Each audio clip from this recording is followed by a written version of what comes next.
This spice is probably one of my favorite spices. I just love the spice.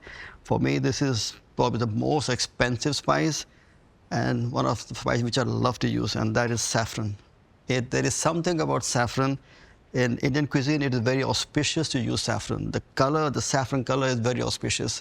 The strands are absolutely fantastic. And when you open up a jar of saffron, the first thing it does is it perfumes the room. It has a wonderful aroma on its own. And as soon as you open it, that's what you get, the richness of the saffron. This is pure luxury. And all you have to do is use a very tiny quantity of saffron into your dish, and you can create absolute magic. It is such a versatile spice that it can be used into anything. You can do into drinks, you can flavor it into a lassi, you can do cocktails out of it.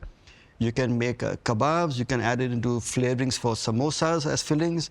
You can add it into fritters for flavoring your cheese or whatever you want. You can add it into soups. You can add it into main courses, into your pulao. I mean, the saffron pulao is probably the most well-known rice, and that's got saffron into it. You do a kulfi, which is a dessert which is made out of saffron. You can do breads out of saffron. This, for me, is just pure gem, and this is like gold. It is expensive, but you use it very, very sparingly.